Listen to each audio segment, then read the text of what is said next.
This video is part 2 of my summer update review. Check that out for context. I'm not happy, Bob. Not happy. What, you've gotten complaints? Complaints I can handle. What I can't handle is... Complaints? Since 2018, Valve has been putting out content packs in the form of holiday-sized updates. Community-made maps, hats, taunts, and unusual effects. Sometimes we got war paints too, but usually the core 3 of maps, hats, and taunts. Initially, it was an automated Scream Fortress event that gave us 5 or so new maps, hats, and taunts, along with everything from the previous Halloween repackaged. But that's not all. Since 2020, we've gotten automated Smithmas updates that come with maps, hats, and taunts. And since 2023, we've gotten summer updates with maps, hats, and taunts. These updates don't have their own update pages, even though by now they really should. They haven't even counted any of the Smithmas events, and they haven't changed the history section on the official blog since 2022. I don't know why these don't get their own dedicated update pages. It was cute back in 2018 when it was just a splash of text on the update tab, but at this point, each holiday-sized update contains more content on average than the majority of official Valve-made ones. There's more than enough effort on display to warrant those pages, and the people involved deserve to be credited on the highest pedestal possible. But they won't do that, and I don't know why, because these last few years of holiday-sized updates have contributed to a word that's a hot topic on the discussion boards: bloat. I'm a bit concerned about the amount of maps we're getting, because 10 maps in a single update is way too much. Keep in mind, back when TF2 still got major updates from Valve, we would only receive 4 to 6 maps at a time. This is 10 maps during a minor seasonal event. At the rate we're going, the map pool is going to get insanely bloated, insanely fast. I do think that there are way too many maps in TF2. It probably wouldn't be a good idea to remove any of the maps either. Back in 2023, we got 14 new maps, and last year we got 10. Don't forget that we also got plenty of winter and Halloween maps too, bumping up our yearly total of added maps into the double digits. I'd honestly be fine with getting smaller map packs in each update, with less maps to play, but each map being the best the community has to offer. That kind of competition could push the mapping community to constantly try to outdo each other and make better and better places for us to play, but for now, there's way too many maps being added. But that's Valve's fault for setting the standard so high, an overcorrection of content flow following the years where we just got nothing but the bare minimum. Over time, the abundance of maps was a growing problem and we were quickly speeding to it. It's an issue I think that is both minor and major. Minor in the sense that you can just turn off maps you don't like and customize your own map pool yourself, which is great. Not much you can complain about there. The reason why it can be a major problem is now there's so many maps that newer players will have to find their way through so much bloat they won't even know where to start. Imagine if they don't click off any new maps, they don't experiment at all, and their first game winds up being DeGroot Keep or Pastime. Too many maps are a problem, yes, but that's not even considering everything else that comes in these updates. There are currently 1,914 cosmetic items, 110 taunts, and 121 maps in the game. This is our 3rd year in a row getting these holiday-sized updates, and I think by now I'm starting to get a little tired of only getting new maps and hats. Yeah, like I mentioned, it's a step up from only getting hats for 8 years, but it's starting to get a little crowded around here. If you told a TF2 player from 2015 during the Great Dry Spell that we get 3 updates a year with dozens of hats and maps in them, they'd rocket jump through the roof in excitement. Unfortunately, then I'd have to tell them the fact that we don't get the one thing that really matters in TF2 updates, something I suppose separates it in the eyes of TF2 players and Valve themselves. The difference between a major and holiday-sized update: balance changes. Despite the amount of content in every update justifying it, and despite the higher than ever player count justifying it, Valve just can't seem to find a good enough excuse to pump out a few balance changes. Which shouldn't be a shock, they can't even be bothered to actually celebrate these updates when they come out. Most class-based or hero shooters would probably beg to have as much map variety that TF2 does. Really think about that. Our die-hard team of community mappers knows the engine like the backs of their hands. There's practically no limit to what you can do with map making in this game. Compare that to Overwatch, which has no counterpart to the Hammer Editor. Not even Marvel Rivals, the new hotshot game, has any mapping tools. TF2 is exceptionally spoiled in the amount of content it gets every year. It doesn't have seasons like most games do, but is there really a difference? We get holiday updates, they get seasons. We get new maps, hats, and taunts, they get new skins, emotes, and maybe one new map. But again, while TF2 does get many things that other games don't, the same applies the other way around. Modern hero shooters get regular balance changes. In fact, when it comes to shooter games, TF2 is the only one I can even think of that gets new maps instead of balance changes. Modern hero shooters don't function the way TF2 does. You don't get to choose your map, you don't even get to pick what game mode you want to play, you just queue up. So when a fresh install picks up TF2, they'll be lost in the sheer number of options they have that it'll make their heads spin. Something I've wanted and pitched for years is a community-based map voting system that changes the maps we get to play on a month-by-month basis. I'm sure Valve has the data of most played maps per game mode, so let's say we keep the top 4 maps per game mode and swap out the other 4 maps based on community feedback. So if I want to queue up for, say, Attack Defend, then Dust Bowl, Moss Rock, Gorge, and Egypt, for example, will always be there, along with 4 other random maps to choose from that circulate every month, or maybe even every 2 weeks. That would help get rid of the map bloat and encourage more maps to be played. Something like this in place and you might actually get a game of Yukon going. I've said this every update video for the past few years now, but it would go a very long way in the eyes of everyone else if Valve just shipped some damn balance changes with these maps. TF2 doesn't have the luxury of its gameplay being updated every few months. They don't have year-long seasons of content updates, patches, and extensive developer feedback going into their thoughts and changes. So to compensate, we just get lots of new maps that have outgrown lots of old ways of playing. The community might want to try new things, try new game modes, try new gameplay ideas, new map concepts. We haven't had any new ways to actually play the game in 7 years. So I'll propose a partnership for you, Valve. As your unofficial community ambassador, how about you develop some patches on the side while we do the more heavy lifting with mapping? And Valve would hardly have to do any real work if you think about it. Community feedback would not be that hard to obtain, and I know they have the data on every weapon and playstyle. As I've mentioned a few times, we've had these updates for 3 years now, and it's still the same thing every time. Whether it's summer, Halloween, or Smithmas, we get maps, taunts, hats, and unusual effects. At this point, I'm happy, but disappointed. It's gotten really stale, and by next year, I'm really hoping for something more substantial. I think the general community is getting really bored of Valve content farming the workshop, and wants them to put their foot in the door no matter what. I really think some original Valve-made balance changes would do these holiday updates wonders and really make them stand out and come into their own.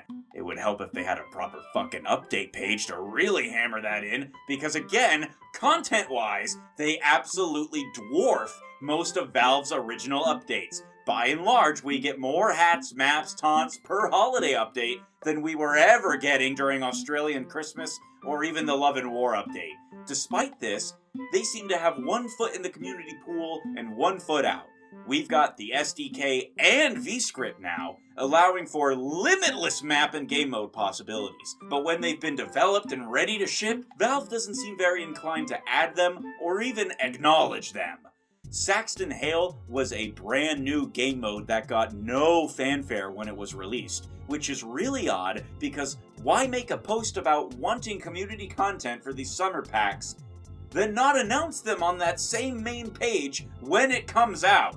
Saxton Hale being playable was treated the same as them adding a new case. There seems to be this odd divide between the community and Valve where they will ask for content to be made for them, but then head for the door when it's time to actually show off that content. I may have mentioned once or twice that I think it's ridiculous these holiday updates don't have real update pages, but not even a blog post about them being added? Saxton Hale didn't even get the bare minimum of an in-game notification!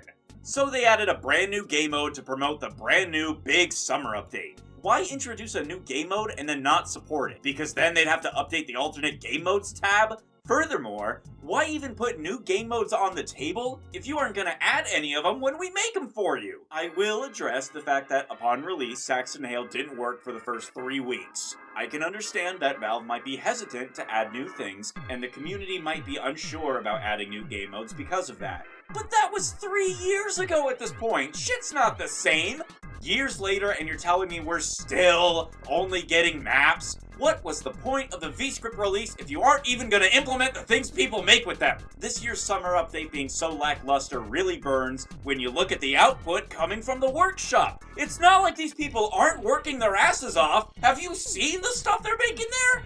No King of the Card, no arcade mode, no Mobster VIP. They still haven't added arena mode or given player destruction its own dedicated menu. They also haven't done what lots of people want them to do, which is revamping casual matchmaking and bringing back quickplay. But I got a theory that most of you guys won't want to hear. The ultimate truth that nobody in any community circle wants to admit. It's that even if Valve gave us everything we wanted, if you got everything you were hoping for, you wouldn't even want it. People are here for the casual 12v12, just like me.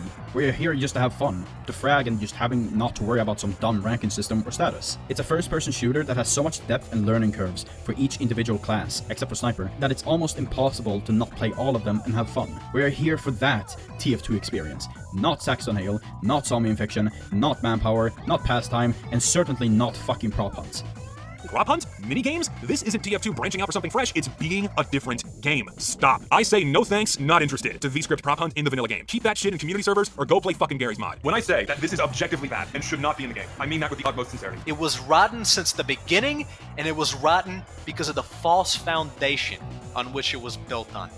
That foundation that was working fully against the very soul of this game. And instead of trying to salvage this broken, rotten, failed system, the best thing they could do is scrap it completely and return us to a system that was actually built to accommodate the needs of this game. Because quickplay only needed minor changes and minor maintenance to be a perfectly functioning system.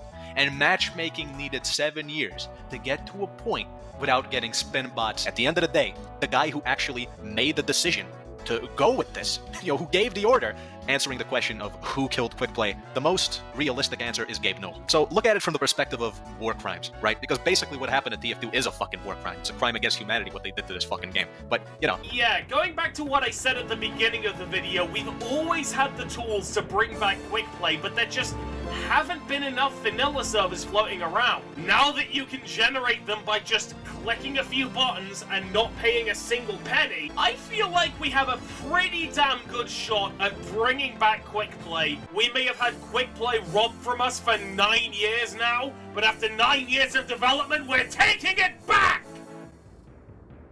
It's constant infighting, self-sabotage, criminal activity, and all-around unprofessional behavior. In fact, there's a whole YouTube channel that covers the bullshit the modding scene gets up to. They're constantly involved in drama. There's also a long history of TF2 community projects eating themselves from the inside out. The failure of creators.tf, casual.tf. Hell, in the past, Valve had to take direct action against the bullshit community projects we're getting up to. Remember the Invasion update? Well, most of you don't, that was back in 2015, but you remember the Invasion update, where the project leaders tried to take the lion's share of the revenue for themselves and fuck everyone else over that actually worked on the update? This is why we don't have community projects anymore, because the community fucked it up for everyone else. So now Valve has basically said, fuck it, you guys keep all your shit to yourselves, we want no part of this, have fun. That's how I interpret this. Where you try to mix casual and quickplay into one system, then just simply going back to the old system and bringing it back wholesale. Simple as that. No, really, how is that going to take less effort from WoW? Quickplay gives you the freedom to join WoW servers manually, without a queue. Casual does the opposite of that, where it forces you into a queue and it doesn't let you manually join anything, no matter if you want to, right? Quickplay has a 45-minute map time limit when you're playing on WoW servers. Casual has the opposite of that. It has a fucking round limit of 2 rounds that could potentially end in 1 minute. For some reasons, you just don't want the system to be called casual for some dumb reason, then that's supposedly fine, even though they don't really mean anything. A full revert back into quickplay would essentially populate and bring back the players into the game and freedoms that back into the system that was quickplay. I don't care about the matchmaking UI. They all look hideous and interferes into quickplay's classic amazing artwork UI anyways. Because the UI now looks like a modern competitive shooter, which TF2 isn't. And this is the main thing. Decade of neglect, Valve has finally given us an inch and we should take a mile. During the creation of this video, several things have happened within the community regarding the push to reimplement quickplay. Mega Scatterbomb has opened a poll asking people about their opinions, feelings, and thoughts in regards to casual mode and quickplay. And a Discord server has been formed acting as a sort of hub for the Bring Back Quickplay movement. Making our voices and disdain for Valve's neglect heard, we got them to let someone finally work on the game. When mappers asked Valve about adding more year-round maps to the game, we got VScript functionality and started getting maps in the summer updates.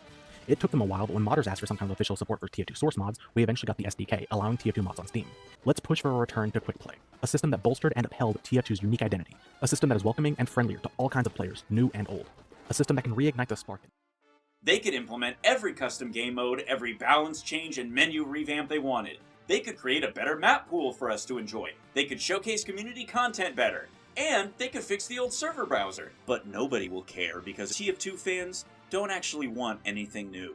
Even if Valve were to put in the legwork to fully revamp casual and give alternate game modes the support they deserve, the most popular maps would still be 2 Fort and Hightower with no objectives. If there was really any demand for good community maps and good community game modes, Panda.tf, Skyle, Uncletopia, or some other major server host would already be there offering it. You would already be there playing it. If Valve gathered player data or community votes to create a casual rotation, it would be the same 6 maps every single time. You see it in every single pseudo-casual server with a map vote. We've been getting these since 2018, and anyone still sticking around is happy with getting the same old crap.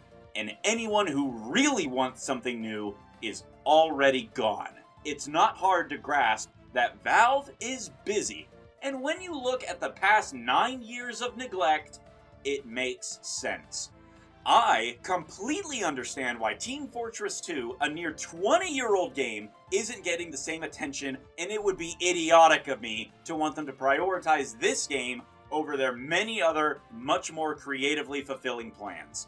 We got less and less TF2 updates from 2014 to 2020 because they had Half-Life Alyx, Steam Deck, Artifact, Source 2, Counter-Strike 2, and a dozen other secret projects that we won't know about until they release them. So when you look back, it makes sense why we weren't getting any new updates and why it's the same situation today. They have Deadlock to make, and that obviously takes a lot of their time. Did you see the new Doorman character that just came out? I'm even willing to give them the benefit of the doubt and say the reason this summer was lackluster is because we have the new Man vs. Machine update coming out later this year, and that will be more substantial. But if that does come out and it boils down to 4 variants of Coal Town with no new rewards, then that will just be a total kick in the nuts and will make me look like a jackass. So if that does come true, then in 5 months from now, that's what I want you all to comment after you finish liking and subscribing. I know I said I wanted balance changes, but I've honestly never expected them, but I've also never thrown them off the table. I always wanted to just be pleasantly surprised that they got thrown in, but I want to make it explicitly clear here towards the end. I've never once expected balance changes in these holiday-sized updates, but I never ruled out getting them. I just always wanted to be pleasantly surprised if they actually did add them. I don't think Valve is going to, but it would be nice if they did. While I do think that the community-made spin-off games are the future of Team Fortress 2 in general, unless we do get Team Fortress 3, new content being added to the main game is still something to celebrate when you look at similarly aged games. Base TF2 isn't going anywhere, and it isn't going to be shut down or replaced by any of the source mods that are coming out. Though if it continues to chew the fat and regurgitate the exact same update format year after year with 0 changes, you'll find there won't be much to talk about. The game still deserves all the praise it gets, but you can admit that it has faults, and its age has brought problems that need addressing. We'll just wait and see what happens, won't we? Never forget that Valve often keeps you guessing. In the meantime, I'm gonna go play Marvel Rivals. Have you ever played Namor? He's like if they made Battle Engineer fun.